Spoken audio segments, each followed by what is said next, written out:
record on this computer. And there was another step that's involved in us actually having Recording, got it. Dotting, got it. yeah, something about like music. Oh, bump, bump.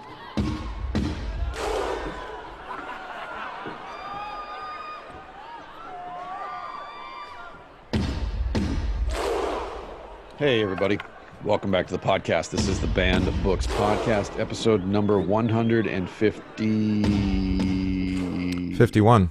I've kind of felt like 150, we probably should have made like a bigger deal about it.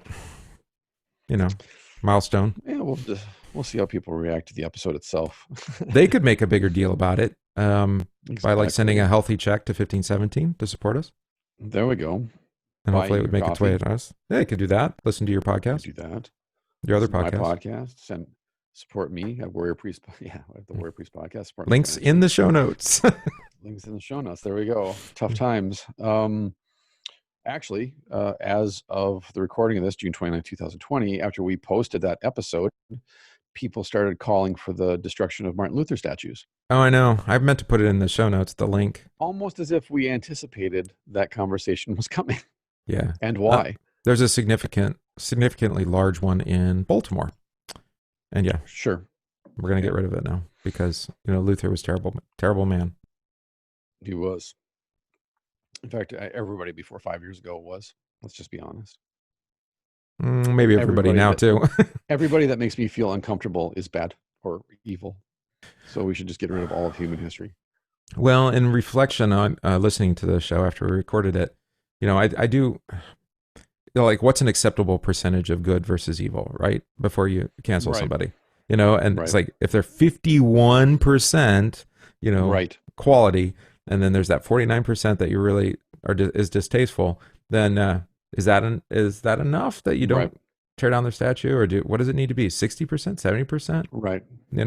Well, I noted on the other podcast, on the Warrior Priest podcast, that the head of, the founder of Yale University not only had slaves, he was a slave trafficker. Right. And had it written into the rider for all of his contracts. Any ship bringing any kind of merchandise back to the Americas had to have at least 10 slaves on board.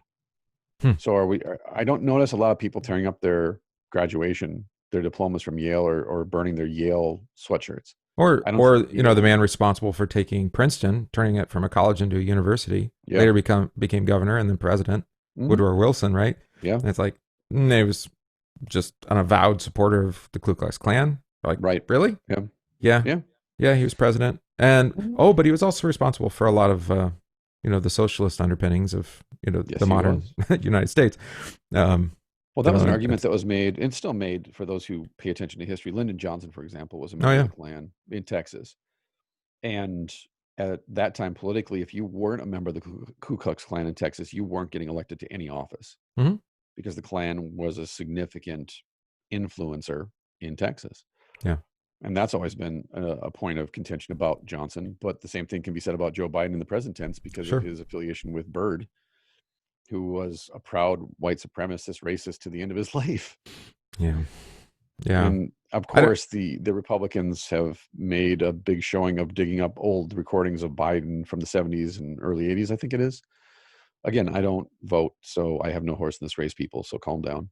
But I'm just pointing out. He's not even a flip-flopper. He's taken a hard turn. Yeah, absolutely.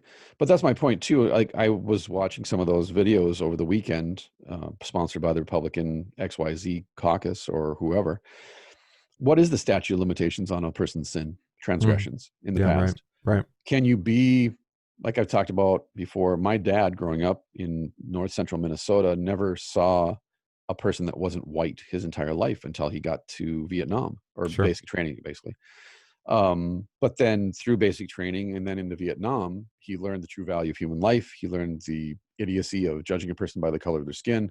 He understood the true meaning of brotherhood and came back and raised me then to not judge him. By the way, so I was raised to judge a man by the content of his character, not the color of his skin, right? Famous quote. That now has been labeled a racist statement. That's where we've gotten at this point in our society, is that Martin Luther King Jr. is a racist for saying that. Yeah. Well, obviously, he's another one. It's like, why hasn't he been canceled? Right.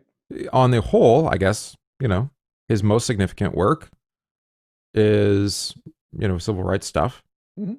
the positive civil rights stuff. And Right. so, yeah, no, we're not going to cancel him for all the rest of it, Right. his personal behavior, etc. Right. Okay. Right. So I Well, don't even know. did I bring that up here that Gandhi gets a pass? Yeah, we Same did. thing.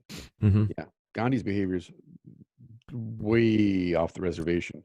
So, I mean, I think we have to be careful to say, we're also not going to qualify somebody on the whole of the good they did, because it's Right. possible that, they have one gross, terrible act or predilection or something, Hmm. that we can't abide Right.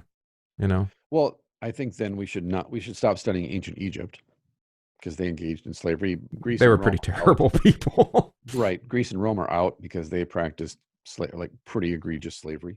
Hmm. Read the histories. It wasn't just the buying and selling of slaves. There's 66 million slaves currently in Africa. The 12 sons of Israel. 12 sons of Israel. There's no scenario where you They don't sold have their to rewrite brother all of into history. slavery. I mean, Exactly. come Yeah. on. To this day, by the way, to this day, this still takes place in many places in the world. Yeah. But we pick and choose our morality. It's human nature to do that because I'm that's not, how we justify ourselves. and I'm not so much. I mean, that part morality seems to be a little bit Not no, it seems to be fluid at the moment. But Hmm. That's because there's no objective truth. right, So which it's we've talked about. utilitarian. Yeah. Right, but what I'm more interested in is disqualifying people basically Hmm. from humanity. And Right. saying they're no longer fit to be a part of the human race, Right. because X, Y, Z. And as a Christian, it's hard because we brought up somebody like, well, I don't know, Jeffrey Dahmer, right, Yeah. who clearly had lost a fair amount of his humanity, the way that he treated other humans. Fair amount. But then I've actually watched interviews with his dad who said he was actually always that way. Mm. And his dad, in interviews after Dahmer was murdered by Jesus in prison, go read that whole story. Hmm. Uh, but yeah, his dad lives with that guilt now all the time that I always knew he was wrong Yeah, something wasn't because right. because I would catch him doing things in the garage, for example, and I knew, okay, this is not normal childhood behavior. This is not, he's experimenting, he's curious. There's spiritual, there's a demonic presence Right. behind this. His mom, on the other hand, Dahmer's mom, she's really good at explaining stuff away. It's a Isn't that very something? interesting dynamic between the two of them then. And his dad's like, yeah, he was a monster. And his mom's like, well, you have to understand Jeffrey and XYZ reasons. So it is an Yeah. interesting case study in relation to Dahmer then of how we can look at the same person, even his own parents can look at him and say, no, this guy was malevolent evil. Or he was just misunderstood and he needed more love. Now you and I come from a very different perspective than the kind of secular progressive agenda, which is that we don't really think of humanity as all that great. No. We're capable of great evil, Right. and that's inherent in actually in every one of us. Right. Now, whether it's manifest or it's that evil, is as obvious as it is in somebody like Dahmer. Mm-hmm. And Jesus does this, right? Sermon on the Mount. It's like, yeah, you think you're not an adulterer, but you have the same lustful thoughts. Right. Yeah. And that's just as damnable before God. Right. Right. Before God. Mm-hmm. Right. We'll just, and that's why a lot of people, believers or not, they like to keep that distinction of, well, as long as you keep that in your backyard and it doesn't affect me, cool. Do, knock yourself out. In believing circles, well, same thing basically. You just keep that on the down low. Let's not let God know, and then we'll all be cool. We'll all be little Fonzies, Right. and then at the last day, we'll hope for the best. Except we know that, Right. especially those who are prone to addictive behavior, Yes. it doesn't just start with a little, it starts with a little thing. It Right. does. One choice. Yeah. And then becomes habit, and then the habit needs to grow. And yeah. This is why Joseph is told sin crouches at the door, and the Mm-hmm. image there, the Hebrew imagery is of a predator, Yeah. basically a panther in the night, It's and always there. always there. Exactly. Yeah. That's why you've always got to weed your garden. Hmm. You Be can't attentive. just weed your garden one day and then turn your back for a month and then be surprised when you come back and there's more weeds. Yeah. Then it's a lot of work to clean it up. It's a lot of work, and a lot of people look at it and go, what's the point? Mm. What's the point? The weeds have choked out all of the vegetation. There's nothing that's going to grow now, and I've got to go to all the trouble. What's the point? And Well, the like you next said, step. Go the ahead. next step after what's the point is then, well, because there's nothing I can do about it. Now you have to accept me for Right. Let's figure out a way to make this an acceptable failure. it, or just acceptable, morality. We'll Right. just we'll have to give a pass to it, and then not just give a pass, we have to be accepted for it. And who do we give a pass to then? And who do we not give a pass to? Back to Luther. Well, we Mm. can't give Luther a pass because he said these evil things about this. We'll disregard context, disregard history, disregard everything except this snapshot, this Polaroid, and say this is damnable. Therefore, let's erase him from the historical record. And anyone who defends him for any logical reason or not is then that person qualifies for vilification as well. Which is why we're not going to share the listener feedback that said that we actually gave Luther too hard of a time, that there were more historical contextual things happening. Luther being an outlaw himself and being outlawed by the. Okay, fine. Yeah. Right. I think you have to be sensitive to your listener and to your context and say, okay, we don't want to be perceived as in any way supporting this kind of argumentation, especially taking what Luther said and transporting it into our context. Yeah, I don't. Again, I can't personally see how anybody could have taken that episode and said that we apologized for him. No, we didn't. But Okay. if we had given more historic data and reasons, Sure. that contribute to Luther culturally, societally, politically, okay, we could actually have made an even stronger case, perhaps. But we did refer people to like, Uwe and Heiko. And Heiko. So, well, here's the thing. Go do it. I was thinking about this over the weekend because I had a very strange 72 hours between Thursday night and Saturday evening. This is a conversation, not a book report. Mm-mm. Or if you want to read a dissertation, I've got one. It's not publicly available because I hate it now. But we did extensive research. We were well prepared for that conversation. Well, I spent the last 20 years of my life doing research. I know. That's my point, is that there is no such thing as enough context. Right. Yeah, that's true. But this is a conversation, just like the blog articles I write. That's an opinion. That's not a book report. That's not a research project. That's my opinion in the moment. I'm thinking about this topic. And this is my opinion based on education, based on knowledge, based on my thoughts in the moment. It's basically an op-ed. It is. It's an op-ed piece. And so someone who says, well, I disagree with your blog article. Okay. Good. In a week, Why? I might disagree with it. Yeah. It's like, again, the older I get, the more I learn I don't know anything. Yeah. And I'm really comforted by that. I'm very comfortable with knowing I don't know anything. And that the bandwidth that I use in this life is like a speck of dust in relation to a car traveling by at 200 miles an hour. Right.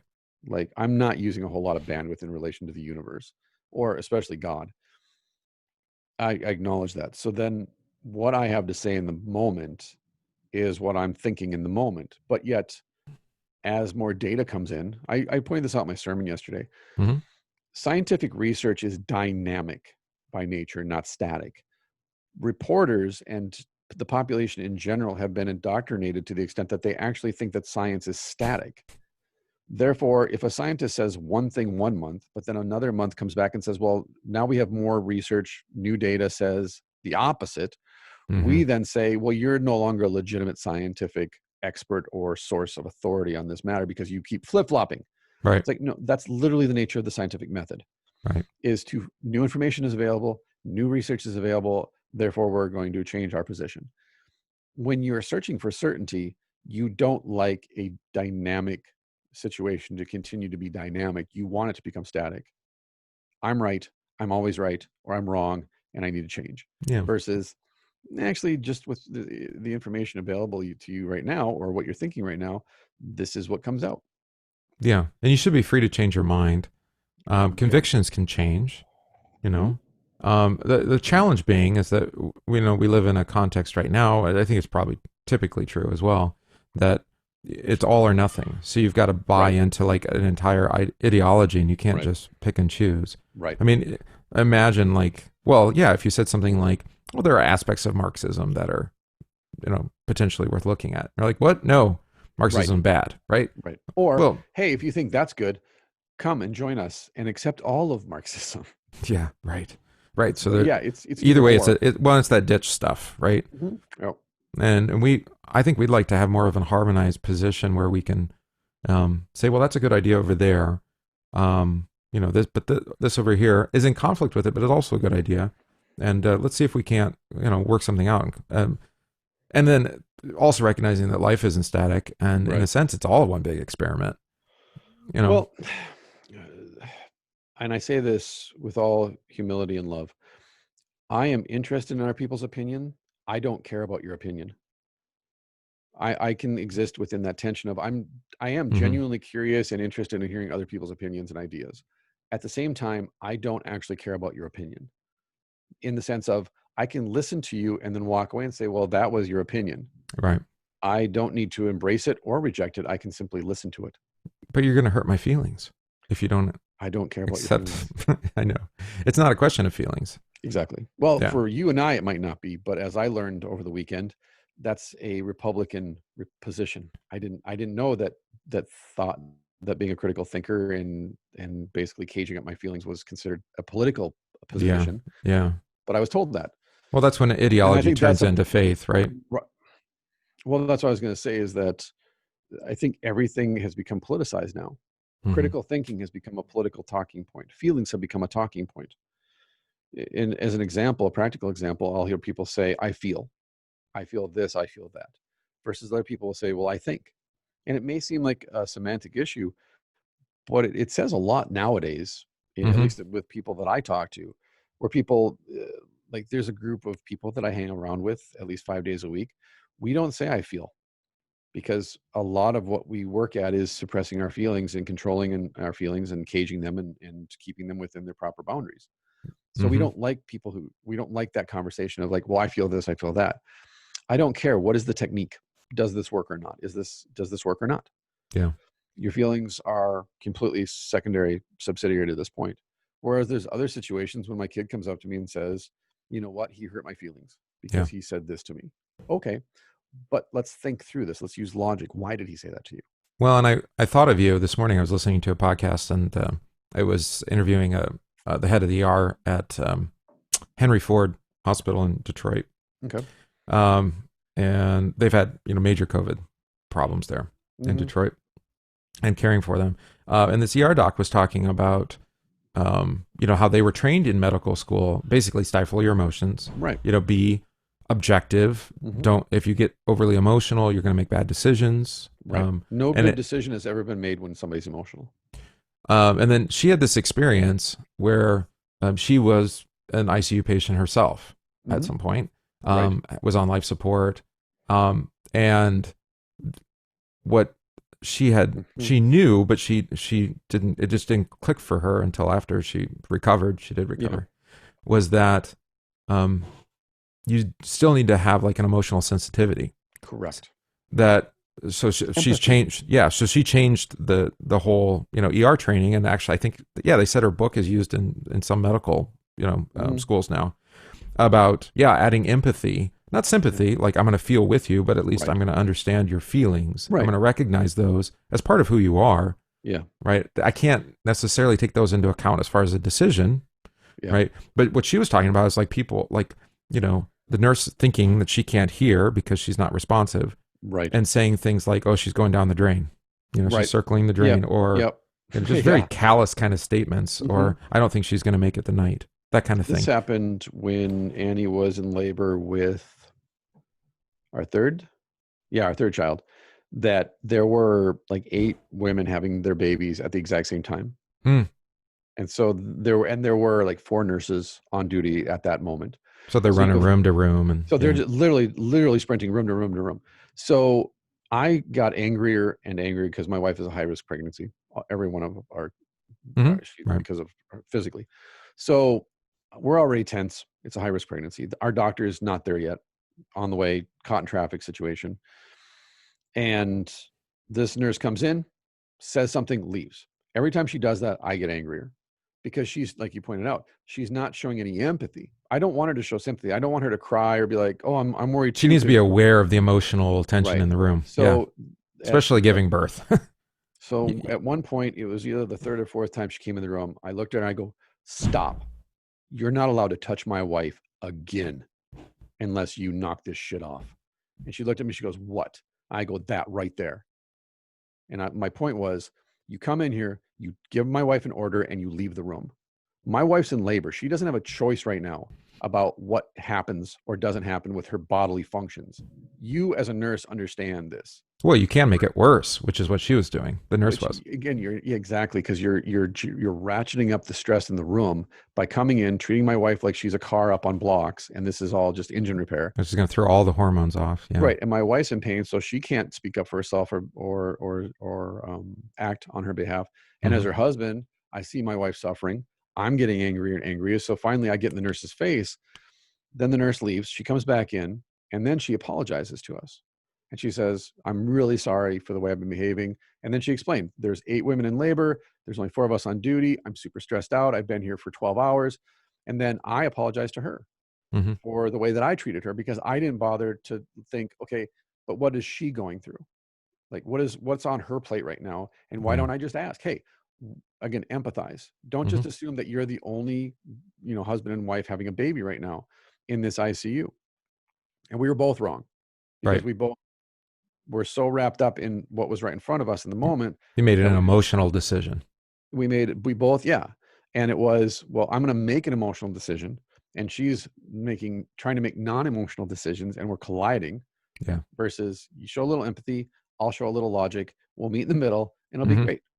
Likewise, then back to my point or a little bit ago is, I would hope then that when people listen to my opinion, they recognize this is Donovan's opinion. This isn't the gospel truth, unless I'm quoting scripture, like we talked about in relation to Luther. Right. It's my opinion. I'm thinking. Yeah, where was Jesus and Luther on that? Right, exactly. So you can treat my opinion the same way that you treat the garbage in the garbage can. Take it or leave it. Yeah. Take it or leave it. I'm okay with that. Because again, I'm just, I have feet of clay like everybody else. And sometimes in the midst of a conversation, you and I are going to get wrapped up in a conversation where it might come out like, oh, they're really being humble about their approach to this theologian. But in another case, it might be, well, they seem to be kind of arrogant about the way that they're criticizing this theologian. Yeah, because in the moment, depending on you and me and the mood that we're in on Monday morning, and even the weather outside and what's going on with us pastorally and as fathers and husbands, our approach to a text is going to be different. Yeah, it's true. And because you and I have this conversation at least once a week, and we're kind of on the same wavelength, we don't necessarily audit each other, especially emotionally, because we don't stop to think about that, because most of our life is spent compartmentalizing that so that we can actually function. Yeah, I would agree and disagree. I mean, we are sensitive. Some days we'll say, let's not read that right. Let's not read that right now. It's just not a good time for us to try to cover that, Right, because there are some things that get us, well, like today's subject actually. Yeah.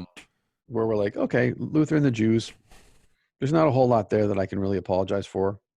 And we could explain it historically to death if we wanted to, and we could spend 20 years talking about it. That's fine. If you want to do that, knock yourself out, write a dissertation, do a master's thesis. I did my time. I'm done. But on a topic that at least I can't, and those of you listening, please include references and links if you know of resources by your church body in this area. But at least in the last 12 years of my ministry and the last 20 plus years of being in the church, I've actually not seen the church address this very well, if at all, and definitely not published resources. It's not front burner, at least. It's definitely not front burner. I don't even know back burner. I can't think of any pastor I've ever heard preach on it or teach on it. I've never heard of a Bible study series being done in this area, which is human trafficking and sex trafficking. But having lived in a third world country where it's out in the open, and actually 2 third world countries where it's out in the open, and having lived in states where it is practiced openly, and the even law enforcement simply turn a blind eye to it and ignore it. I've asked this question since 1996, when I was living in Mexico as a missionary and first learned about human trafficking. And when I lived in Mexico in 96-ish, you could just go to Mexico and buy a person. And that's something. $500. You could buy a baby in Tijuana for $500, and that's with papers, by the way. I could buy That's not even low anthropology. What do you even? I mean, that's just no anthropology. that's no anthropology. Yeah, But you're treating man. I knew of, like, there's places you can go in Tijuana, for example, at least at that time, where for $175 I could buy a baby, and then for another $300 I could buy papers, birth certificate, visa, all that stuff. Go to the border, spend another $100 and cross the border, and I've got a baby. I mean, I could And in callously fact, say that's cheaper than fertility treatments, but it is. But I also know then that when I went back in 2001 to Mexico, and then so 2000, 2001, I went back for an extended stay in Mexico, and then I went to Guatemala for an extended stay. At that point, it had gotten so bad that the governments were being forced by outside governmental entities to crack down on it, because you could go to Guatemala City, for example, get off an airplane, go outside the airport, not just go out to the airport, and there would be people waiting outside the airport for people to say, "Hey, I'm looking for a baby. Who do I talk to?" yeah. And you could buy a baby in Guatemala for $75. Get back on an airplane, and then with the right amount of money to get the papers and everything, you just got back on a plane. But that was babies. That was people that wanted to adopt. And it's not, Now, yeah, I was going to say, it's not just, I mean, those are, I guess, somewhat positive. I mean, at least the child's not being aborted and, going to a home, but that's not always the case. but sex trafficking, on the other hand, Yeah. which I saw because I was a volunteer at an orphanage, so therefore I got firsthand, um, I got a front row seat to how this works. That especially in rural areas, when you're poor, really poor, we're talking poor, um, drug cartels, for example, would just come to your family and say, "You have 9 kids and you have 5 daughters, and you can't support all these kids, so we'll take 2 of your daughters, and we'll give you X amount of money, or we'll give you a job, and don't ask us what we're going to do. Don't ask us." And I saw this all the time too, because I've worked with people. My Mexican mom works with this all the time through her church, or she used to, before a scandal at the church involving actually sex trafficking with the ministers in that area. Is, listen, this is how this is going to work. You owe us money. You owe us money, so we're going to take your wife and your daughter, and this is Wow. what they're going to do for us now. And that's just the way it is. You can say yes, or we can just do it and kill you. Those are your 2 options. And that's literally normal life for most people in the areas that I lived in. It's not even just international. I pulled up a few resources. I got Homeland Security, put these in the show notes, U.S. Department of State, right? And then the National Human Trafficking Hotline, which is from the Health and Human Services, and then a grant. But they're saying statistically, so this was through December 2019, since 2007 when they were founded, so 12 years, they had confirmed 63,380 cases in the U.S. And that's not so even low as tip to of be the laughable. iceberg. That's Yeah, it's tip of the number. iceberg. Those are the ones that were reported to them. I was going to say that's a laughable number. Right, and I think the reason for that is pretty straightforward. I mean, if you look at the trends, they go up rapidly each year as more and more people become aware. So you're talking about, plus 20% each year from 2015 to 2020.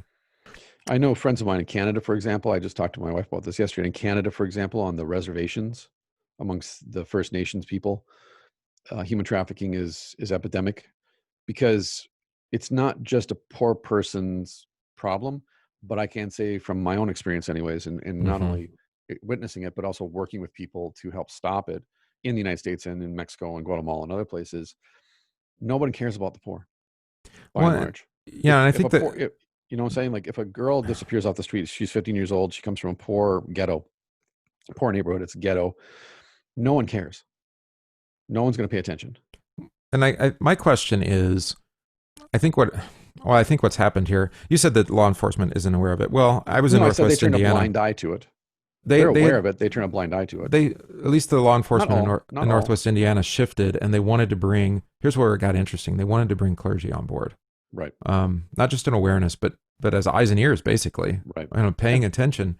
And, I went to a big seminar. It was put on by Knights of Columbus. Right. So Roman Catholic lay organization. And they, there was very few clergy there. Right. There was very little participation from the church. There was law enforcement. It was FBI and, local police and whatnot. Right. But even then, we look at it and say, yeah, well, whose responsibility is that? And I think that's really what the question came down to. Mm-hmm. Is it like, well, because there's a lot of issues involved, like you said, poverty is one of them. Who needs to deal with this? And is it Right. really the church's responsibility to be involved in this? Right. Well, And since I have friends in law enforcement and ex-military who engage in, fighting against this, I want to yeah, clarify that because yeah. I don't need to get slapped in the head. In cities where I've lived at, like Portland, Oregon, and Minneapolis, they're aware of it. They just turn a blind eye to it because it's a part of the culture. It's a part of the community there, especially like in downtown Portland, downtown Wow. Minneapolis. And this woman that I talked with, she came and did a lecture actually for a class at the seminary on human trafficking because she was the opposite end of the spectrum. She came from the suburbs, came from a white collar family, was an honor student, cheerleader, prom queen, literally, went to an extremely expensive university. And then by the end of the first semester at university was a crack addict and a prostitute. So it's not just a poor issue, but her family had the resources to basically track her down, find out where she was at, hire people to get her out of that situation versus other people I know, like specifically in third world countries that I've lived in or been to where you don't have those resources. So when someone disappears off the streets, they're gone. That's just the way it is. Yeah, and we've And seen this on even the if you like do know cop what to shows, tell right? them, You got like 24 hours, 48 hours, something like that. 48 hours, 48 hours. Yep. Yeah, yeah. First 48. So the point then is from personal experience, the way, and I saw this growing up then, that growing up in poor areas, economically impoverished areas, I grew up with people who lived hard, worked hard, played hard, died hard. Just hard people in general. Mm-hmm. But then I saw the effect that had on the overall personality and morale of the community. And so when I was growing up, I was aware not only of domestic violence and abuse, sexual abuse, physical abuse, and so forth, but then I saw what it did specifically to girls Mm-hmm. in particular. But this is, and as I've gotten older and I've seen, like when I lived in Portland, I saw how many boys then were caught up in this. Right, Because right. in Portland, I would go downtown and it was just like every other stoop had boys who were prostituting themselves, homeless boys. I'm like, where are all the girls that are prostituting themselves? Like, these are boys. That was another part of town. Yeah, right. And that's when I became aware of the other side of this. This isn't just a female dynamic. Mm-mm. But like you said, then when I went back to church and asked the pastor, I'm like, we're 4 blocks away from these boys. Then why are we not doing outreach to these people? Why aren't we doing anything? Because the congregation doesn't want to. That's the other side of the highway. That's, you have to go across the overpass to get to that side of town. Well, you know what it is because okay, there would be a first step, but the congregation knows that if they committed to this, it's a long it's a long slog. It's not there's not going to be a lot of joy in it. Right. There may be brief moments, Right. but this is like, I don't know. Yeah, I mean, it's a rescue operation, and then there's triage, and it's not going to be pretty. Well, where I live at now, it's also related to the drug trade because of meth, for example. And so then you'll see people selling themselves into sexual slavery and they'll be trafficked for drugs. Right. Yeah. And you have MS-13, you have M18, which I talked to you about before we hit record, coming up from Colombia and Central America. They have deep, deep roots in this area of the country, all the way up to northern Minnesota and into northern Wisconsin. So it's not just a local gang problem then. This is a drug cartel problem in our backyard. And a lot of people don't want to address that either. Yeah, because there's many aspects to the economy of how, how the scale, and then also how it's all interrelated in other kinds of activity. This isn't a bunch of white guys in a trailer park cooking meth. This is a gang that grew out of the prisons in These Colombia. Are sophisticated businessmen, if you want to put it that way. These are people that have no problem shooting police or burning down your home. I was just just even from a economic standpoint, never mind the killing people part. Oh yeah. They they're the best entrepreneurs. I've heard like some people acknowledging, yeah, if you can convert like a drug dealer over to something, good for society, they're amazing because they know how to sell anything, right? Well, the mayor of Tijuana, who rejuvenated the economy of Tijuana, was the head of the drug cartel. Was he really? Tijuana. Yeah, Hank. Huh. Yeah. Yeah. No, he's a really good guy. He was a Wasn't. brilliant, he was evil, but he was a really good guy because economically speaking, he was a brilliant entrepreneur. Yeah. He ran the businesses of the cities. He legalized gambling, for example. Big boom to the economy. He took all of the illegal stuff and said that's over there in that quarter of the city. The rest of the city is dedicated to tourism and capitalism and generating small businesses.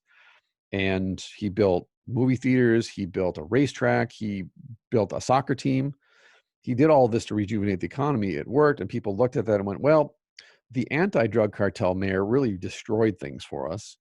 This guy comes along, and as long as we just ignore everything happening over here, Yeah. it caught up with him in the end. But the point is then that, yeah, you're right. And by the way, the most powerful pieces of the Mexican drug cartels actually live in the United States. So, in case those of you who don't know that, and they contribute richly to the Chamber of Commerce for the cities in which they live, like San Diego. Well, and I think one of the things we've talked about in Allegedly. okay, in other contexts is, yeah, these people have gifts and talents. A lot of times it's how Right. you use them, right? Right. You use them for evil, you use them for good. Right. And that's the difference. But human trafficking in particular, I think for both of us, the reason I want to talk about this week, because we talked about Luther and the Jews last week, and we looked at historical context. We looked at, like you said, can we forgive this because of the rest? Like, is it a 51-49 percentage? Like, how do we gauge this? Whereas for me with human trafficking, it's zero. Like, there's a zero sum game here for me. Like, if you're engaged in human trafficking, like with pedophiles, for me, it's a zero.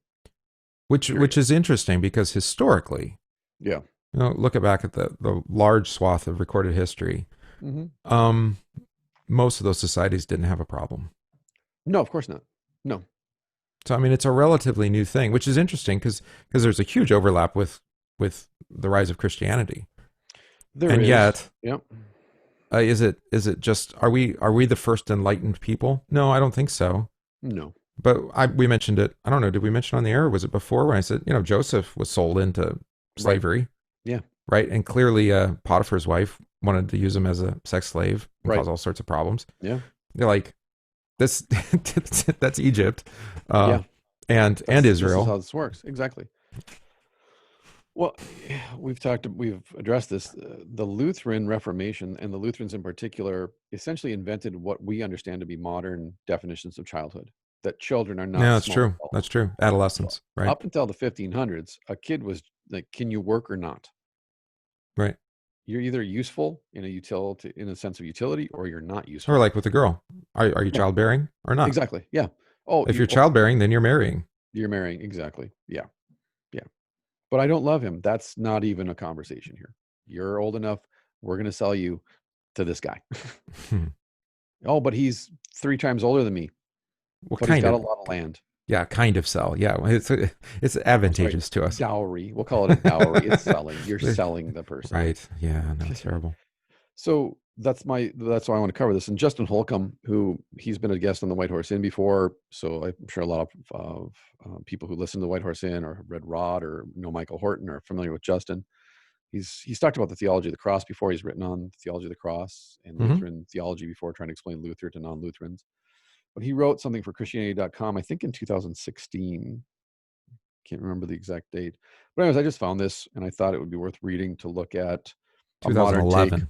2011.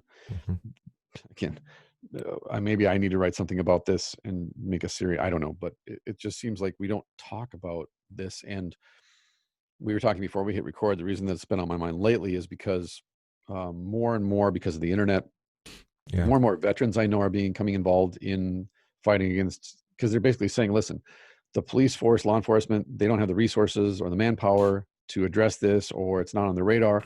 So we're going to act. We're going to take action. We're going to make a foundation, and we're going to get other vets and other retired law enforcement together, and we're just going to go after these people. Yeah, and vocationally, yes, they might not be fighting a war overseas, but they see a war here. Right. This is their mission. This is their goal. Yeah. And by the way, learning from these guys, lots of states have really sketchy laws in regards to what you can and can't do in order to save someone from human trafficking. Yeah. It's quite surprising the things that you like. I can't walk Like into a they have to they have to take themselves out. yeah.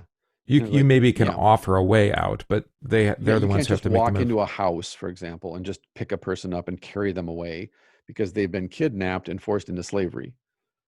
You can just walk in and take them like, well, you've been kidnapped and this is illegal, and therefore I'm going to take you away. Yeah. Like, there's actual states where you can actually be arrested and put in jail for doing that. It's very strange. But if you take a cat out of a tree, that is of course praised. Right. It's just very strange. And now that like in London, for example, um, pedophilia is being normalized within the school curriculums, and they're trying to Hmm. push it more and more. San Diego State just said that they're considering offering an elective course, essentially normalizing pedophilia. This is the big issue for me. Obviously, human trafficking isn't just a child issue. No. It involves adults too. I'm not saying that, but for myself, that's when I got to the orphanage in 96 and I saw that aspect of that society, like children being bought and sold, so that specifically Americans could come down from the States and engage in this activity with little or no legal ramifications to them. That to me was like, how can you do this to a child?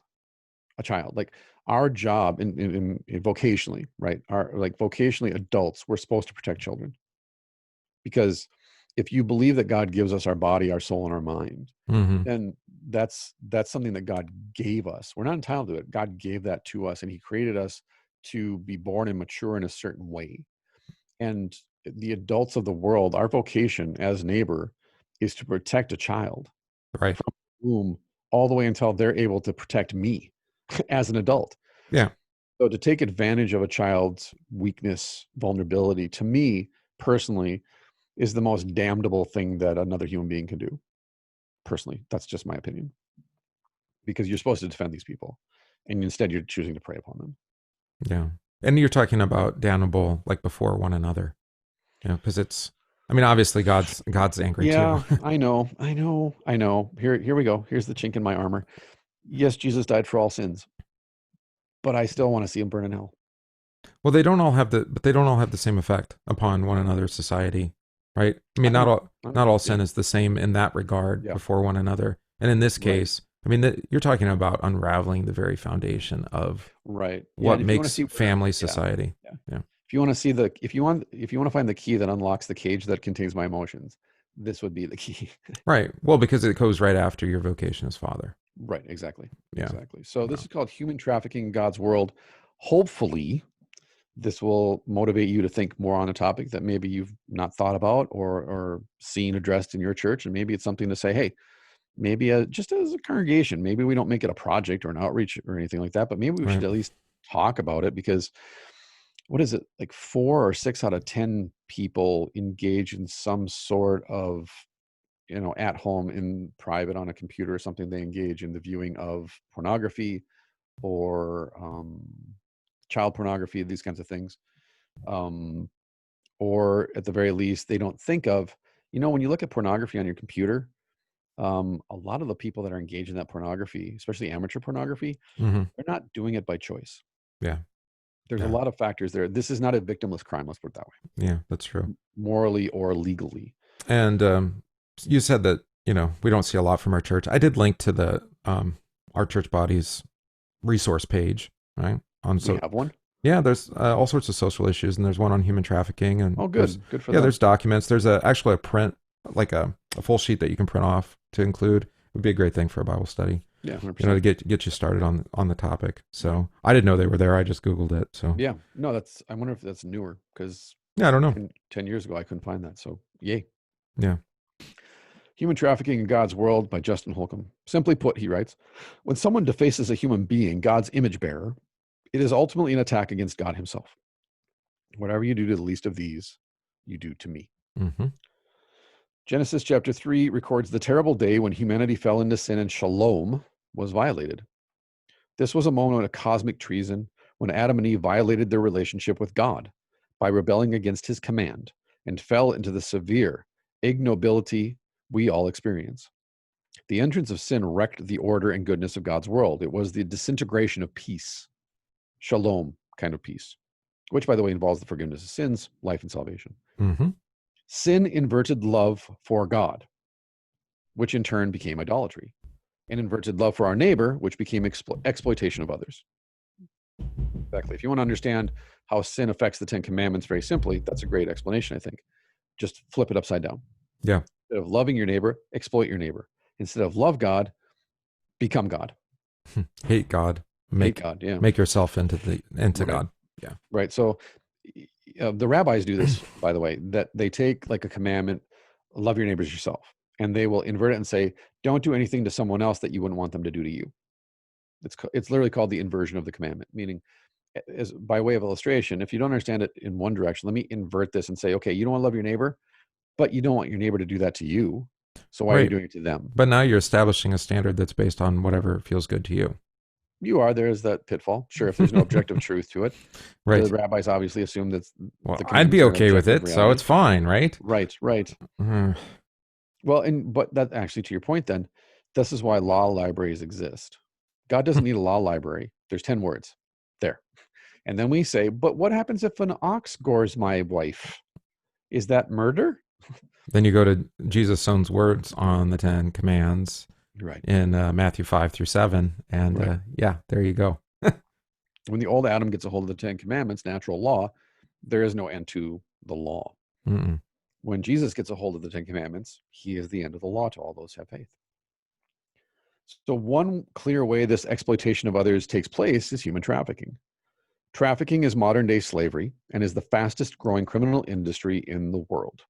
It is the recruitment, transportation, harboring, or taking of people by means of threat, force, coercion, abduction, fraud, or deception for the purpose of exploiting them. Yep. So here's 2 examples. Saudi Arabia is the #1 importer of boys from India.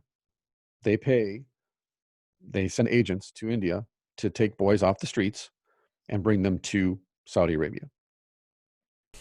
They do that. Everybody knows this. The UN has recorded this even. We know this. Oh, but let's put them on the Security Council then. Put them on the Security Council. That solves that problem. No more problem. Second, Minnesota and California are the 2 states in the United States that are the #1 and 2 targets for human slavers from Japan and Southeast Asia. Why? Because the most valuable commodity to them is a blonde-haired, blue-eyed man or woman, boy or girl. Mm-hmm. So in Minnesota, the FBI has put out the Mall of America is the #1 target for human traffickers, because people come from all over the United States and from all over Minnesota to the Mall of America. It's an enormous place and it's an enormous structure, and it's real easy to get lost in the crowd and for people to disappear.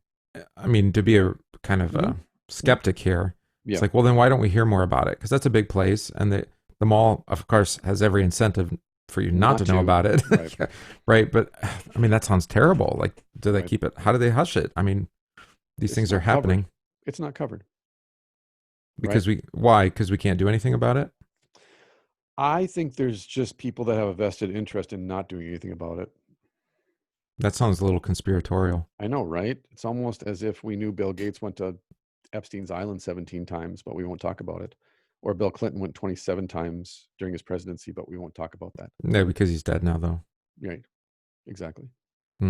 Human sex trafficking and human trafficking in general isn't talked about. It's not even talked about locally, like I said. Human trafficking goes on in my community, goes on in your community all the time, every day. Yeah. Why don't we talk about it? Why isn't it addressed? Well, if we want to dig down to the root, it's satanic evil. Yeah, that's true. And it doesn't want to be exposed. It doesn't want to be exposed. And the hardest thing that I've ever had to address pastorally and just as a neighbor is calling people to account for sexual abuse in the home. Right. I've called people to account for porn addiction, or just, someone says, hey, my kid, blah, blah, blah, no way what we do. We take away the phone, we take away the laptop, blah, blah, blah, but we catch them, can you talk to them? There is, in my experience, I'm just speaking from my experience, not only is there a profound shame attached to that, but there's also an obsessive compulsive aspect to it. Right. It controls you, it pulls you in, and it gets its hooks into you. I think that's the demonic aspect of it. Right. But just biochemically, it basically, you get a dopamine dump every time. I mean, why do you think concupiscence is the Roman Catholic definition of sin? Why is chastity such a huge aspect of Roman Catholic piety and monastic piety? Maybe it's something that they struggle with Well, that too, of course. severely. And Yes. you and I both know about the Gregorian reforms and why he enacted those reforms in the monasteries. Yeah. They didn't just, wasn't just sitting there having coffee one day going, you know what we really need to focus on now is this non-existent aspect of monastic life or society. But like you said too, in the early church, they were confronted with this. Yeah. It's a normal part of society. And it's But what acceptable. but what did they do? I mean, I'm thinking of like Right. I think it's Cyril of Alexandria. Did he do apostolic constitutions? I think he did. Okay. It's a second century or first century document. Right. But one of the things for like a catechumen, so somebody wants to be a Christian, there's the renunciations, which we still have like in our confirmation rite. Actually, it's in baptism too, right? Do you renounce the devil, renounce all his works, all his ways? Right. But part of that was the whole tradition of sponsors, baptismal sponsors, which we've talked about. Right. That like if somebody was coming out of prostitution, for example, they needed a sponsor because the church recognized that they could easily just go back to that life, right? And they might renounce it one day and the next day say, I got to pay the bills. All right, actually, I liked it. I know it wasn't right, but I liked it, Yeah. And they go back to it. So they needed, basically, like we were talking about, like the long tail of this. If you were going to go get those homeless boys, you're basically talking about founding an orphanage, and being committed to them forever, as long as they live. Right. That takes a serious commitment. Right. But even in the early church, they recognize that. Like these people need sponsors. If they're going to remain in the Christian faith because of what they actually did in their bodies, so the shame and the guilt of that, it's gonna stick to them, right? It's and they're gonna need our commitment to them, for the long run. Well, I was gonna say, I think it's recently actually. I just pulled up the article that a pedophile ring was busted, internet pedophile ring. It had over 70,000 members. 184 American citizens were arrested as a result. And then if you just do a quick Google search, in almost every major city in the United States over the last 10 years, but specifically the last 5 in particular, because the Justice Department has actually cracked down on this significantly in the last 5 years. In almost every major city in the United States, police have been busted running sex trafficking rings in major cities. Wow. Police, like in Miami, I think there was one recently in, was it New Jersey or Pennsylvania? I can't remember where. I don't want to. That might contribute a little bit to people's distrust of the current police force. Well, sure, that too. But I'm just saying, like, there's something about human trafficking, especially child sex trafficking, but just prostitution in general, that it's so rampant. But yet, like you pointed out, to play devil's advocate, why is no one talking about it? Why isn't it a bigger deal? NBC News will cover that big story, 70,000 people caught in this, but the Jeffrey Epstein case came and went and was treated like it was no big deal. Right. Well, and I think your point about normalizing is the thing. Well, if we can't beat it, we might as well just assimilate it in and just normalize it, legalized. That's in Europe, right? You have legalized prostitution. Yeah. Right. And you're like, okay, maybe or Nevada. Maybe it's physically safer, I guess, because you have testing and you get government medical treatment and whatnot. But it's still inhuman. Right, and it's anathema in the early church, by the way. Yeah, it's anathema. Yeah. So just kind of either turning a blind eye or even acknowledging it, or even worse yet, saying we're just going to normalize this and just consider it normal. Or what are we going to do about it? What can we do about it? Yeah, that's the looking the other way, and that's that passivity, like we were talking about on another matter. It is a strategy. Yeah, it's just not a very good one. Right. You're just like, well, I can't do anything about it. Yeah. Well, and maybe that's part of I think that's part of the problem with the church's response. Like, what can the church actually do? Right. Awareness is a big thing. Certainly, we can because we have a platform for that. Well, and it affects every aspect. Like I said, in where my parents, my Mexican family lives, my mom and dad had to basically withdraw from their church because they were teaching on this stuff, and they were actually, because my mom's a sex abuse counselor, right? And then my dad took classes so that he can also be licensed in abuse counseling and can speak to the matter as an elder of the church. And then they found out that these 4 or 5 churches in this area were engaging in the ministry. The ministers there were engaged in this activity. And so your church is setting up safe houses to get people out of their homes and save them from this. But then you find out that the ministers of your own church are using the safe houses and exploiting these people for their own benefit. So it's not a matter of, and that's what I mean. It's like, it's like an octopus with just the tentacles going in every Right. So direction. where do you start? Maybe that's part of the problem. That too. And especially locally, what do you do when it's local? Because for Well, whatever reason, well, I don't want to say like I'm naive to this, but people in positions of power like and enjoy and take pleasure from exploiting people who are weaker than they are. And this is a primary way in which they do it. right. But maybe then the best response is local, to say, I think so. you know, we as this community of 1,500 or 1,600 people, in my case, Right. you know, we are putting this on the front burner. We're going to be Mhm. very aware of it.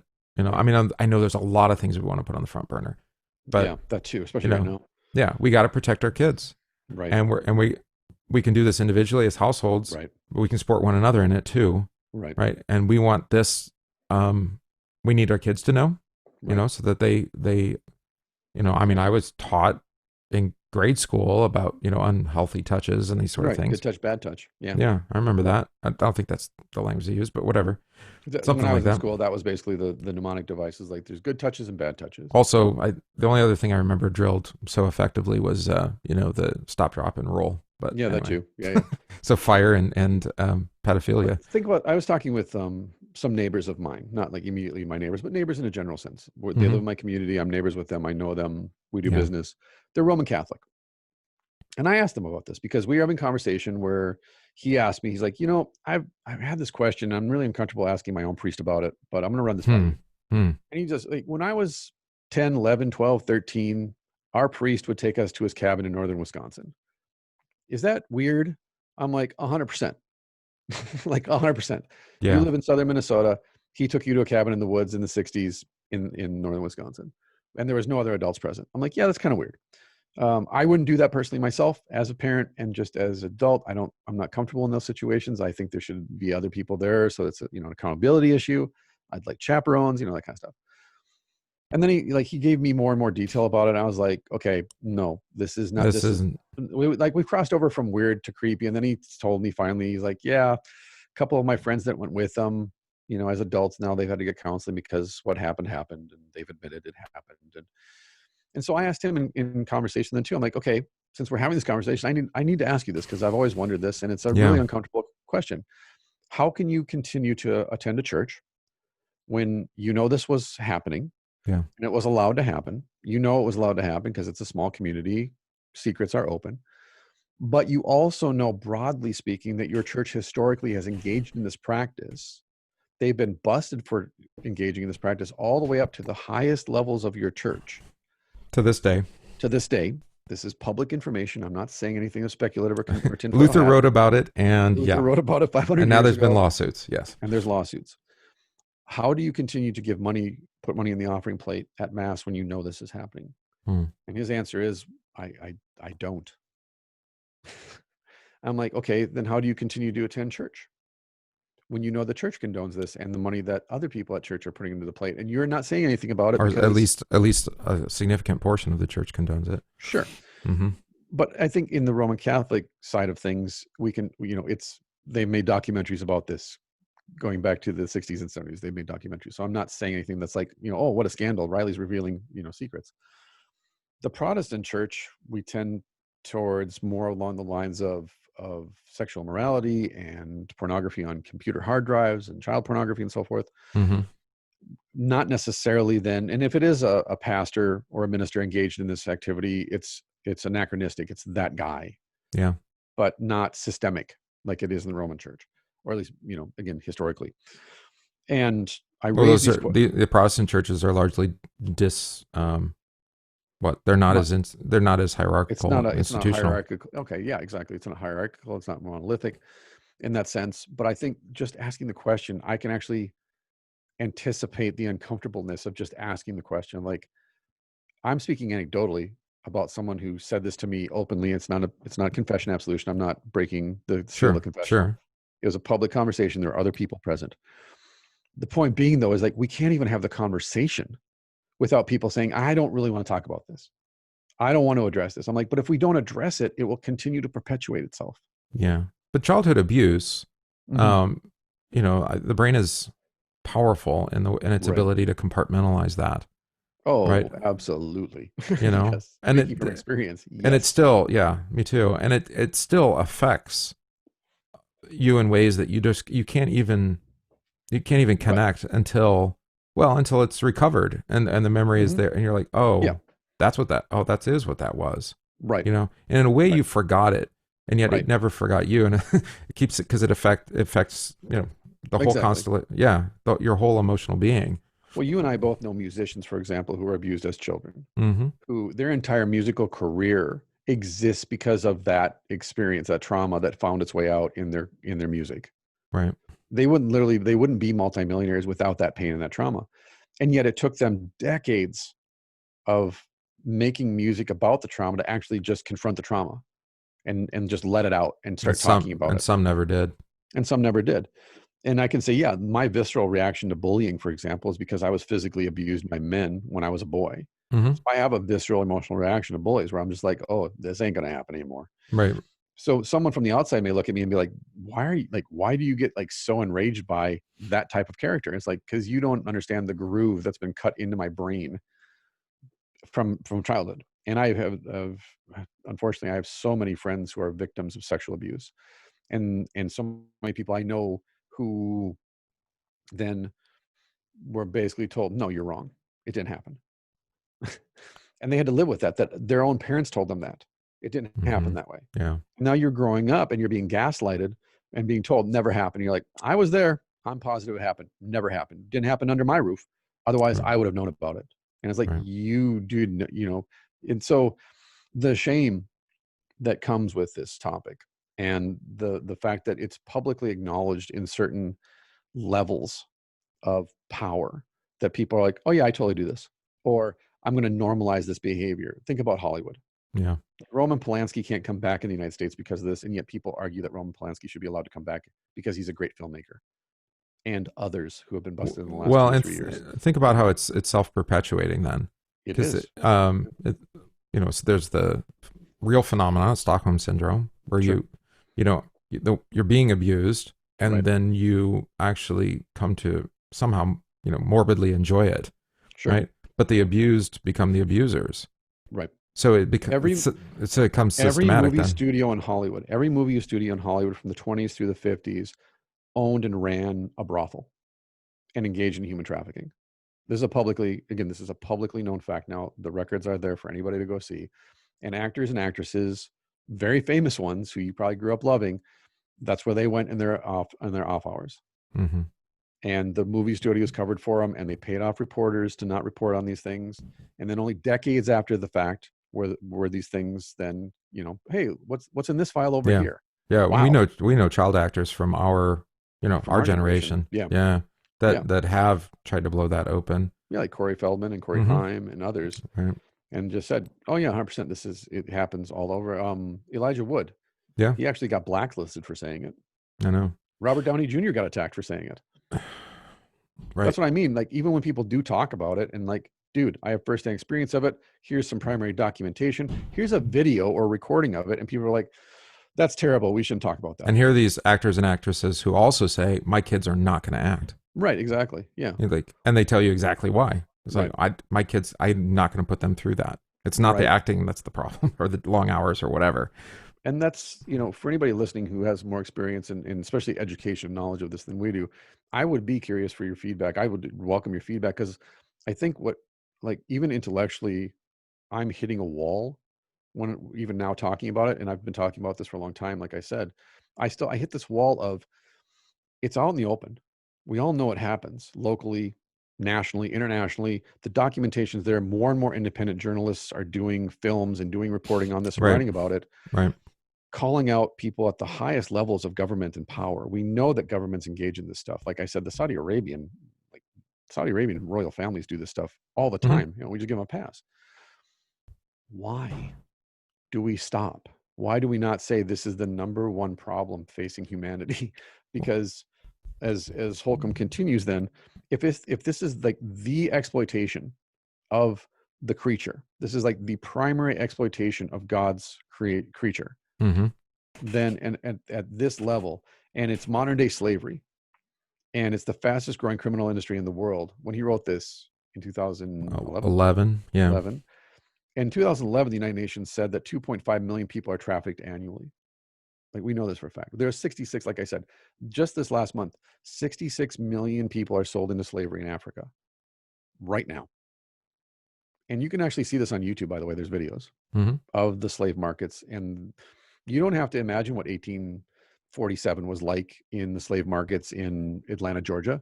You can go on YouTube and watch what the slave markets in Kenya or Tanzania or Well, that's Libya. why, but I kind of joked about it before, but I think it's worth repeating here. United Nations estimates, and you're like, yeah, except one of the chief violators of human rights, China, is on the Human Rights Council for the United Nations.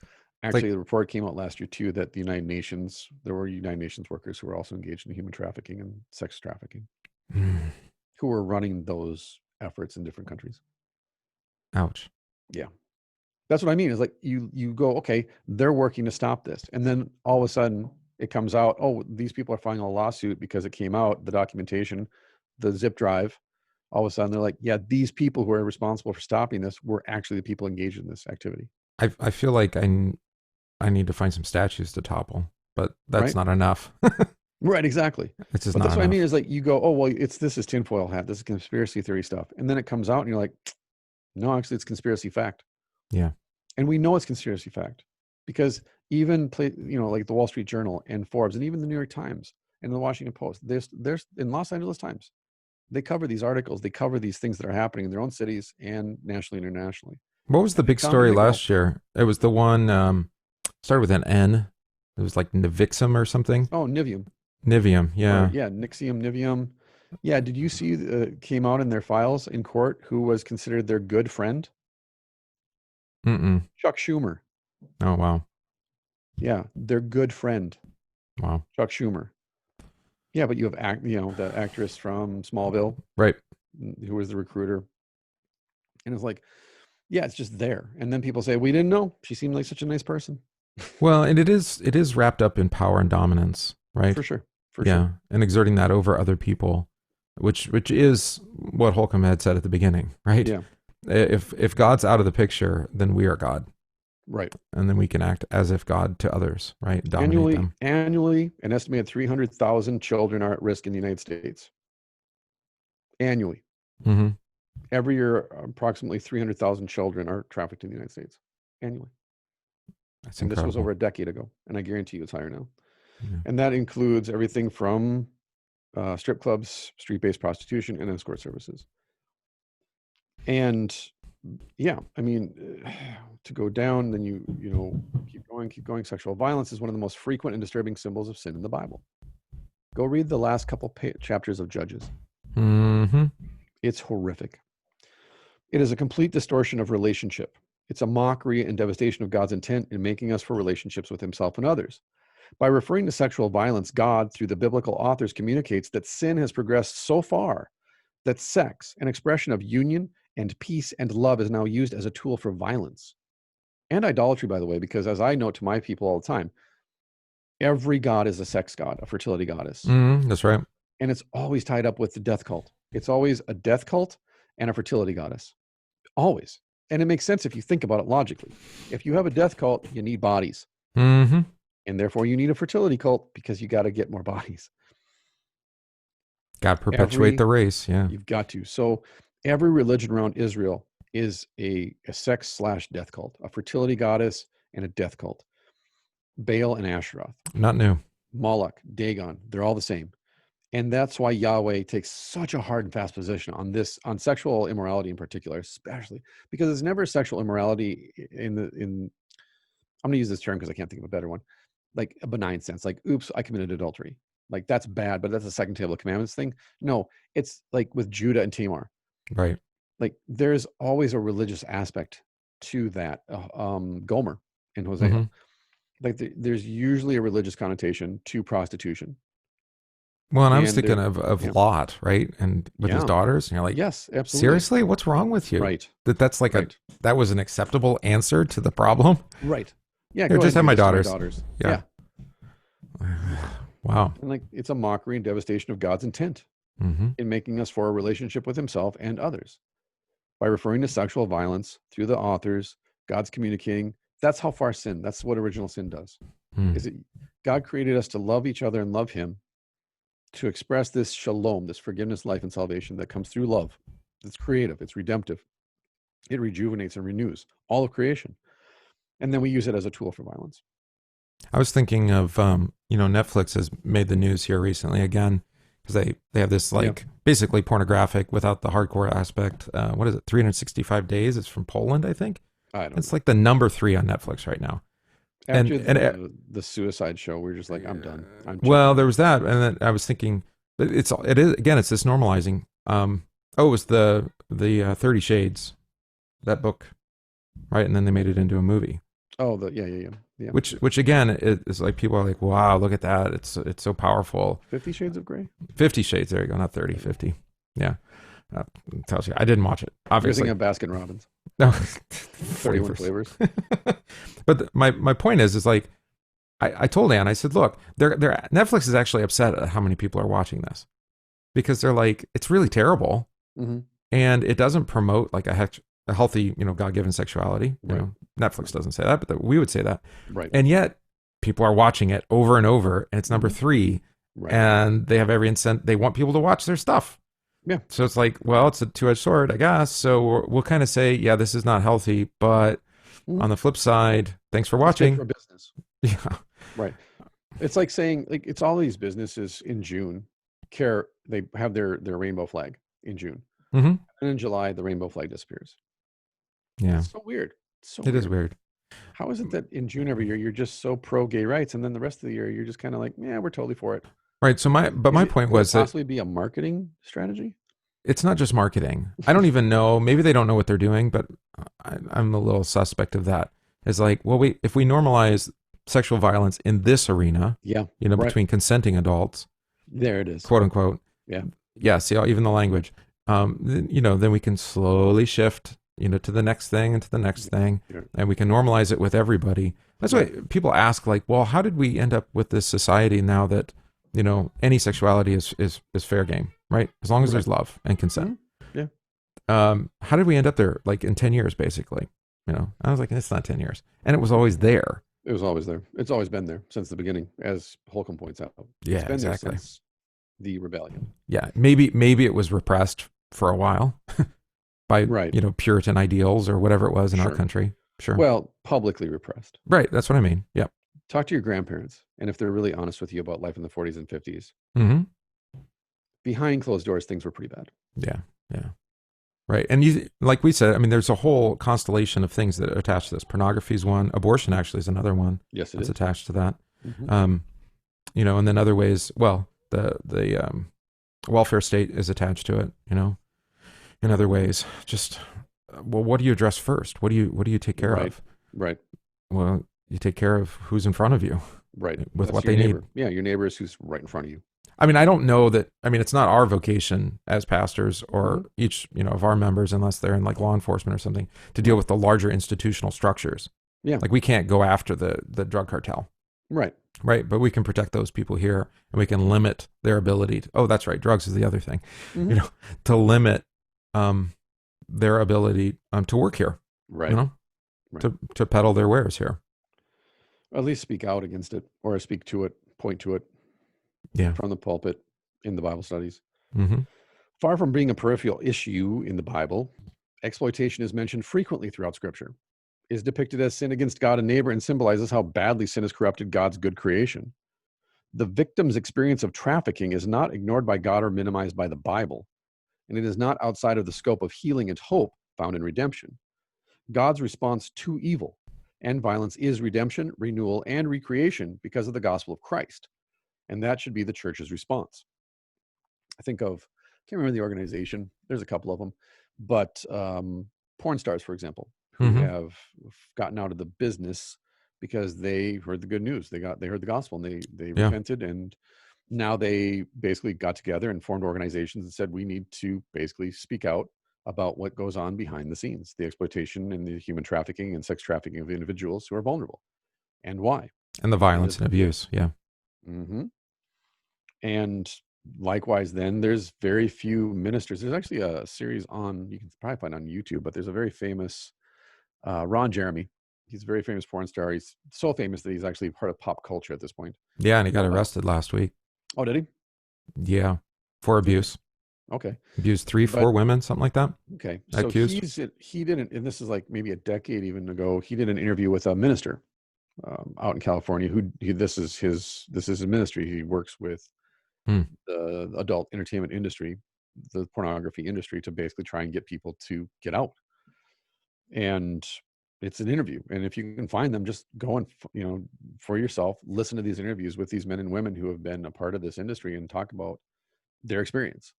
And again, like I've said, it may seem like a quote unquote victimless crime, but that's a part of the indoctrination. Well, it's on the internet and these people are doing this voluntarily and they make money doing this and XYZ reasons versus maybe not so much. Maybe it's not so binary. Maybe it's not so black and white. It's not just about a job. Maybe the people that get into this, a majority of the people that get into this are preyed upon. They're exploited because of a weakness or vulnerability, past trauma, current trauma, however. And again, like I'm attending lectures, talking with people who have gotten out of prostitution, who have escaped from scenarios where they've been trafficked. Right. They can tell you all these different ways. Like I said, I've talked with a woman who she grew up, white collar family and was very successful and never did drugs in high school and was a teetotaler. And by the end of her freshman year in college, or end of her freshman semester in college, she was a prostitute. It can happen to anybody. Yeah. Yeah.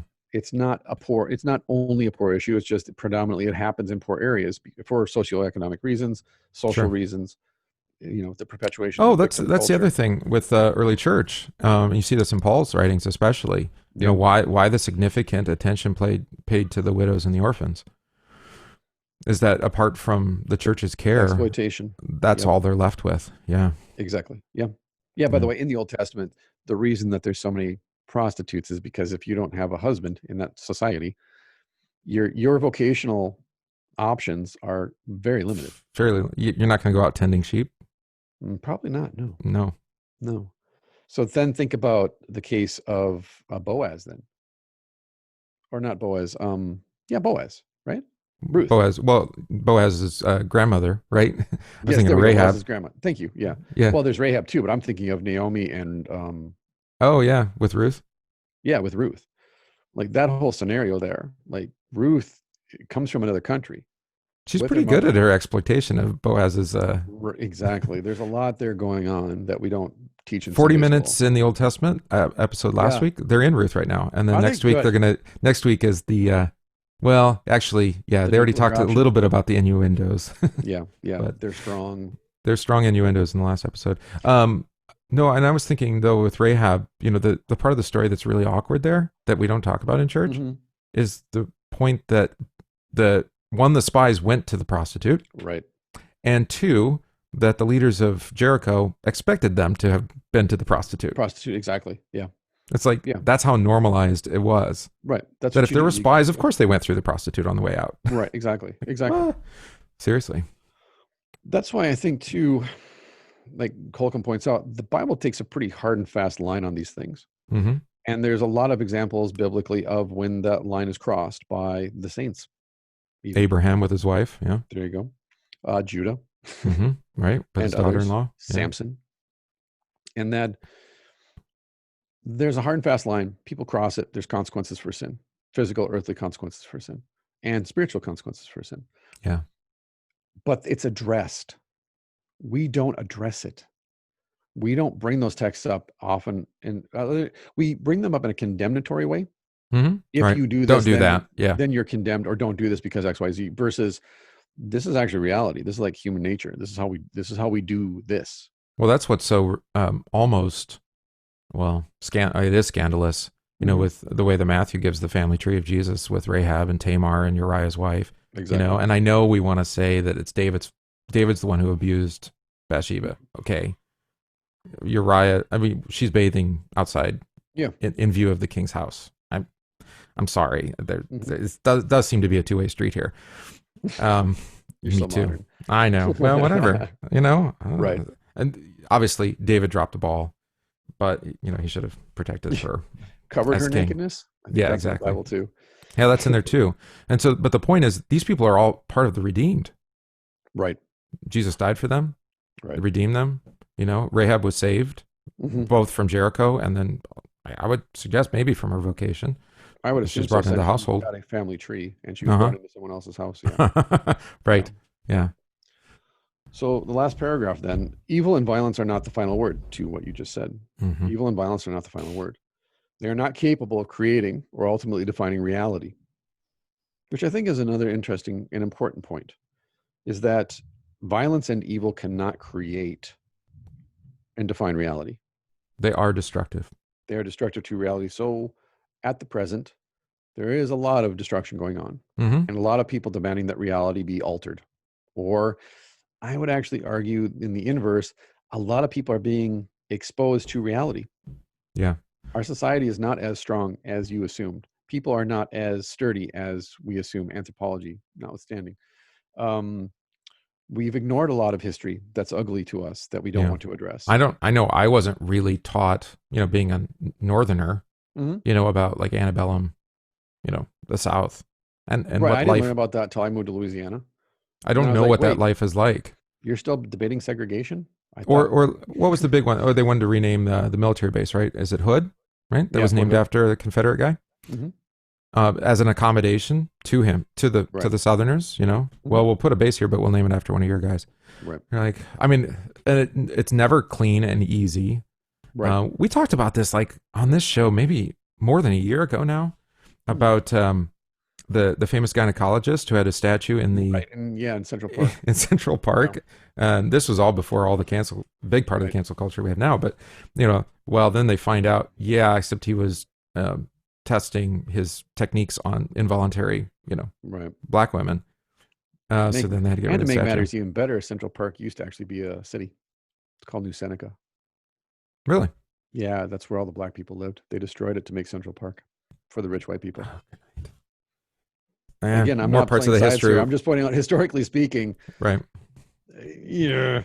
Well, and so my caution is like, okay, let's not cancel culture, but let's be realistic about it. And That's what I'm saying. that's the Bible history too. That's Right. Holcomb's point is that, look, we're not going to sanitize the history of God's people. Right. Because if we sanitize it, then we're setting people up, for a great deal of disappointment by the people they'll be surrounded with in the host of heaven. Well, how are we supposed to then? How are we supposed to acknowledge that it existed, it happened, so that then we can never let it happen again, or at least work toward Seneca Village? That was the name of it. Okay. Seneca Village, 19th century settlement of mostly African American landowners in Manhattan, now present day Central Park. Well, that's what they did in Chicago. They tore down the projects. Yeah, And it was founded by free black people in 1825. It had 264 residents, 3 churches, a school, and 2 cemeteries. Yeah, I'm linking. Then to it was in the taken show over notes. by Irish and German immigrants. There you go. Well, figures. So I'm Irish, and I didn't learn about this, so now I'm offended. I'm mostly German with some Irish, so yeah, no, I get it. Then they were ordered in 1857. They were ordered to leave their houses, and then it was torn down and turned into Central Park. Eminent domain. Yep. So what I'm saying though is, if we didn't write out of the history books Seneca Village, if we kept that under history books, and it's this blemish on American history, they were forced out, and this is a class issue, and so forth and so on. Okay. We could actually, in the present tense, then say, let's not ever allow something like that to happen again. Yeah, I would like to believe that it's possible. It's kind of like the Tuskegee experiments, since we're talking about it. I have friends, African-American friends, who, as soon as someone says, well, we need to test out the COVID vaccine on frontline workers and black people first, my black friends are like, no, absolutely not. We've been down that road before. Exactly. Yeah. Right. But you know what? Up until about 20 years ago, no one really knew about the Tuskegee experiments, because that was all hush hush. And by the way, up until the early 2000s, you were a conspiracy nut if you said that Tuskegee experiments happened. Yeah. Well, and eugenics is still like essentially part of medical trade. I mean, we've experienced this with a genetic illness. It's like, yeah, you should be sterilized. They're like, what? Right. Yeah, no, you don't want to pass this disease on, so you just need to cut yourself off from that. Like, these wow. are the ugly. Seriously, the reason these rabbit trails happen right now, I think, anyways, at least in my brain, these are things that are ugly realities. They happened. They are happening today. We love to say that things happened, so that we don't have to confront them in the present tense. For example, racism, not a problem anymore. Well, then we What? don't have, exactly. Then we're not sinful humans anymore. Exactly. Right. And that's why I was going to caution maybe Exactly. from saying we can fix everything to saying that's the progressive ideal, kind we of. talked about that when we read Freeman, the Orthodox priest. Oh, yeah. That's a very modern idea to say, well, we need to fix the world. God doesn't order you to fix the world. No. The world doesn't need fixing. I The think world needs to be, again, stewarded. Yeah. That's actually biblical. But my wife asked me that. We were watching something this morning on stuff that oil rigs, like, when they drill Mhm. down and they have the cameras down there and they see things that we've never seen before as far as like marine life. And she asked me, she said, well, what do we do with this? And I'm like, well, we, one, leave them alone to exist in their natural habitat and not mess with them, because that's not our job. It's not to mess with them, but rather to acknowledge that exists. And now I know that exists. That's a part of God's creation. Praise be to God. Let's not do anything to ruin it. Yeah. It's like putting up a bug zapper and just killing all the bugs. It's like, that's not really what you just didn't like mosquitoes. Right. Right. And hey, I'm okay with that. Killing all the bugs? Not all the bugs. If you kill all the mosquitoes, then you kill all the bats. But if you kill all the True bats, then you don't That's get right. COVID. Okay. Well, like no. hornets, right? We're talking about the hornate. Yeah. Hornets are actually valuable. And you teach your kids, hey, if you don't move, then they won't sting you, which is actually not true. No, it's not true. Hornets are ill-tempered creatures, apparently. And they have feelings too. They have feelings too. But the point then is we don't deal with something that the Bible talks about quite often. Almost every book of the Old Testament has something to say about human trafficking and sexual immorality and its relation to temple prostitution and idolatry. And maybe that at root, then we can kind of cap this off with that is, like we've said before, there is no such thing as a benign sin. There's no such thing as something that's immoral, that's just benign. And therefore, there is no such thing as a victimless crime. Nope. And I was raised with this ethic. Do whatever you want to do in your own home or in your own yard, so long as it doesn't hurt me. And but everything is interconnected that way. But we are all interconnected because we are all a part of God's creation. We are a part of creation. We are all someone for whom Jesus died. And therefore, yes, there is so much data and so much information coming at us every single day that it can overwhelm us. And it overwhelms me. We're to the point where I'm like, I can't take there are no more causes that I can support. I have no more mental energy. I have my own causes that I need to take care of, like my family, my congregation, and the things that are right in front of me. And in my vocation, I'm called primarily to deal with addiction because I'm in recovery. So obviously God's like, hey, we're going to use this. Yeah, you're uniquely equipped with perspective. Right. But you may have grown up in a hippie commune. And so therefore your vocation is going to lead you down, God's going to lead you down that path of, here are these people that escaped from this cult. And they need someone like you to address this and lead, basically witness to them about how you got out of that and the difference between the cult and the Christian church and so forth and so on. Right. You may have grown up with domestic violence and therefore you can address that. But if we remain quiet about something that is, in my opinion, so like broad and vast and so interconnected in every community in the United States and in the world, and is more and more being normalized all the time. Yeah. One day we're all going to wake up and wonder, how did our kids all of a sudden believe that selling themselves for the exploitation of their bodies is quote unquote normal? Like you said, in Europe, prostitution is legal. Yeah, many places. Therefore, growing up, you walk by brothels, you walk by people in the windows, like in Amsterdam, you walk by, they're in their windows with the red light on, and it's just a normal part of life. It'd be like you or me going to the butcher shop or to the auto mechanic garage or the hardware store. Yeah. That for us, those are the normal sites of our local city.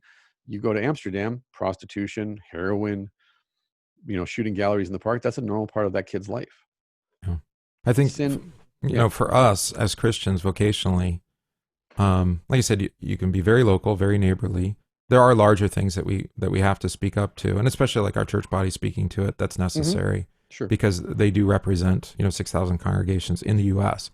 So we all need to be aware, and that they are uniquely equipped to make us all aware, right? But on the other hand, what we can do individually is you shine the light on darkness. That's what you do. Exactly. And you speak, you expose the darkness to the light, because that's the only way there's going to be healing for communities, for individuals, for churches. that are affected Yeah. from whatever the darkness looks like, but this Right. being what he calls parasitic evil. Yes, exactly. And that's a great term for it, parasitic evil, because that's what it does is it preys upon the most vulnerable and the weakest and those who are the easiest to exploit. And it's Primarily transformative children. then. Yeah. It turns It them is evil transformative, too. exactly. And, Yeah. we talk about COVID, about how we have to protect the most vulnerable and those who are most at risk. And yet then we turn a blind eye to human trafficking. Yeah. Most people are going to either recover from COVID, never get COVID, or be asymptomatic. Anybody who's been a victim of human trafficking will never recover from that. Well, especially as it's silent. I mean, I think we had, we both listened to, she seemed relatively young that she was on Dan Crenshaw's podcast. Oh yeah, that's right. Yeah. Yeah, we both listened to that. She went to the White House. We should link to that. Yes. I'll link to that podcast episode. But she talked about even how the movie Taken doesn't quite get it right. Right. And the people who have seen the movie Taken, that's the Liam Neeson movie, right? They think they know everything about human trafficking. And you're like, no, it doesn't, not even, and no, that's not how his response is not, that's atypical. Right. Yeah. When my little brother was pursuing photojournalism, he wanted to do an expose on human trafficking along the border in Tijuana, between Tijuana and San Isidro. And so he went to the police on the Mexican side and said, hey, can I go with you into these areas and take pictures? And he was told no, because we don't go into those areas. Because if we interfered, they would target our families. Yeah, you're putting your life on the line. Yeah. And it's not worth it. I don't get paid enough. He could find nobody to do that. That's incredible. Because that's the point. And like you said, you can point at the darkness, and that's what he wanted to do, point at the darkness and take pictures of this. And it's like, why are we ignoring this? Well, one, the person that was in charge of that was the mayor of the city at the time. That didn't help. Hank, the head of the drug cartel there, right? So obviously ran then the human trafficking aspect of things, but also anybody that he would have taken a picture of would have been a target, and their family would have been targets. And that's my point too, is like with the woman that I talked with who got out of it and then became a lecturer, she was told point blank by her pimp, who started off as this guy she met at a party, who became her boyfriend, who then, became her pimp. If you ever tell anybody about this, we'll kill your whole family. And because they had her ID, and because they had ingratiated themselves to her, and she had shared so much of her personal information with them, they knew where she lived. They knew where her grandparents lived. They, like she said, they knew where my summer cabin, like my parents' summer cabin was. They knew everything about us. There was nowhere that I could go, or that my family could go, that they didn't know about that. Wow. Because that's the way this works. They gain your trust. So again, step by step, choice by choice by choice. And then one day you wake up, it's the frog in boiling water syndrome. Yeah. Or you're just taken and there's nothing you can do about it because you have no power. It's like we supported a Assemblies of God family that went to Moldova and worked in a house that recovered women from Europe that were taken by the mob, the Russian mob, out of Moldova, and then trafficked to Italy and Spain and other places under the guise of, you're going to go work in a fabric factory, you're going to make dresses, or you're a model. We're going to make you a model. We're going to get you, take you to Milan or Rome or wherever. And then once they get there, they take away their ID and say, here's the situation. And they're stuck. Now we own you. Yeah. And then in their own country, they couldn't reassimilate because the mob would then come back and tell their family, she got into drugs when she got to Milan or Rome or wherever, and she started hanging out with the wrong club, and then all of a sudden she just took off, and now she's a prostitute, and she's brought shame upon your family. Then these young women try and come back, and that's the social stigma. So what this family did that we supported, they were Irish actually, was to try and basically re-educate the community, teach these young women a trade, counsel them, all this stuff. And they were there for about 1.5 years until a man came to the house one day and said, it's time for you to move. We think your ministry here is done. Wow. And they said, what do you mean? They're like, let me explain this to you. And he just said it point blank to the husband, if you don't leave this country in the next month, your wife and your daughter will disappear. That's incredible. Yeah. And so it wasn't a matter of like, we want to stay and do the right thing, we want to fight the good fight, or we've lost faith or whatever. They were just told, okay, you're now a nuisance. People are starting to listen to you, and we can't have that. Yeah. Like you said, they shined a light in the darkness, and the darkness said, turn the lights off. And so they were forced to leave. And it was horrible because they were crushed, obviously, and we were very disappointed that they had to leave. Yeah. So it's not clean. It's not easy. No, it's not. No. But at least if we start with the conversation and ask, why is there a paucity of information about this topic in our communities? And what are community leaders doing to address this? Are they doing anything? Mm-hmm. Are we even talking about it? Do we pray for it? Maybe that's the start. Maybe. Yeah, maybe. Yeah. Well, definitely, actually. Definitely start there. So it's a topic that we said, and since this is the BannedBooks podcast and we talk about stuff that's, we're not supposed to talk about it, or it's too dangerous to talk about or vilified, we thought, no, Justin wrote a decent article about it. It's very simple and easy to understand, I think. Yep. The article, very straightforward and not and nosebleedy. He's written 2 books on the subject or tangential to it, of sex-related violence, sexual assault, co-authored with his wife. So there you go. He's got longer form stuff as well. Yeah. Yeah. But thank you for listening to this. We went an hour longer than we planned. That's all right. We'll break it into 2.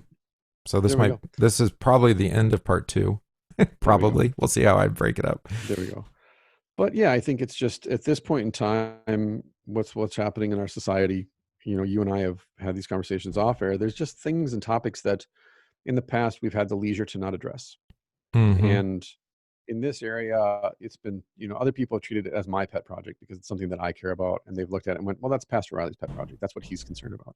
Right. And now with everything happening and people coming to me like, hey, can you talk to me about what is Marxism, or what is socialism, or what about the Second Amendment, or what about Antifa, or like they're raising all these questions about all these things that are happening socially. And this is another one of those topics that's come up where I'm like, oh, where did you learn about this and hear about this? And they're like, oh, I was reading this article, or a friend on social media about this.